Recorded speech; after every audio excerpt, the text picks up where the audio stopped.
کہ ایک جگہ میں گیا، مجھے بتایا کہ یہ درخت نبی پاک علیہ الصلوۃ والسلام کے زمانے کا ہے، یعنی اس کی جو تحقیق کی گئی کہ وہ 1400 سال پرانا درخت ہے۔ تو درخت ایسے بھی ہوتے ہیں جو ہزاروں سال چلتے ہیں، سینکڑوں سال چلتے ہیں۔ میں اور آپ نہیں رہیں گے، یہ درخت رہیں گے۔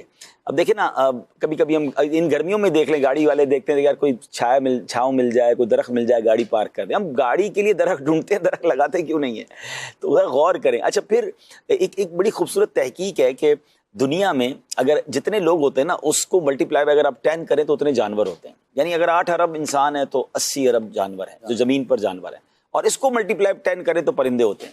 یعنی اس کا مطلب دنیا میں 800 ارب پرندے ہیں۔ پرندوں کی کالونی کون سی ہے؟ پرندوں کے گھر کون سے ہیں؟ پرندے کہاں رہتے ہیں؟ کبھی سوچا آپ نے؟ پرندے کسی بلڈنگ میں نہیں رہتے، پرندے درختوں پہ رہتے ہیں۔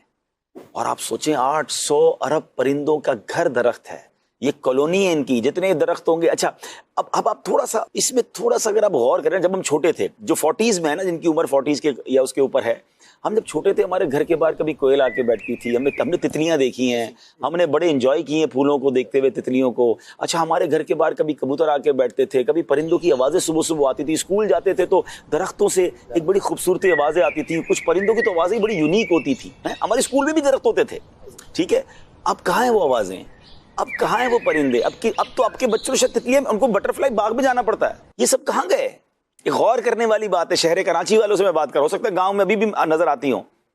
جو بڑے بڑے شہر ہم نے کانکریٹ کے جنگل بنا دیے نا، ہم نے صرف بلڈنگیں بنائی، ہم نے روڈیں بنائی، درخت کاٹتے گئے۔ دنیا کے کئی پرندے ایسے ہیں شفاعت بھائی، جو ہم نے پڑھا کہ وہ سینکڑوں ہزاروں کلومیٹر کا سفر کر کے مائگریٹ کرتے ہیں مختلف ملکوں میں، لیکن جہاں درخت، اچھا وہ جا کے رہیں گے کہاں؟ اب مثال کے طور پہ ہم سارے کہہ رہے ہیں چلے ہمیں دبئی جانا ہے، یا کوئی کہتا ہے میں نے پنجاب جانا ہے، تو اب پہلے کیا سوچتے ہیں میں رہوں گا کہاں؟ یا ہوٹل کرواؤں گا، یا کمرہ کرواؤں کسی رشتہ دار کے، لیکن میں وہاں جاؤں یا گھر ہی نہ ہو تو میں کیوں جاؤں گا بھائی؟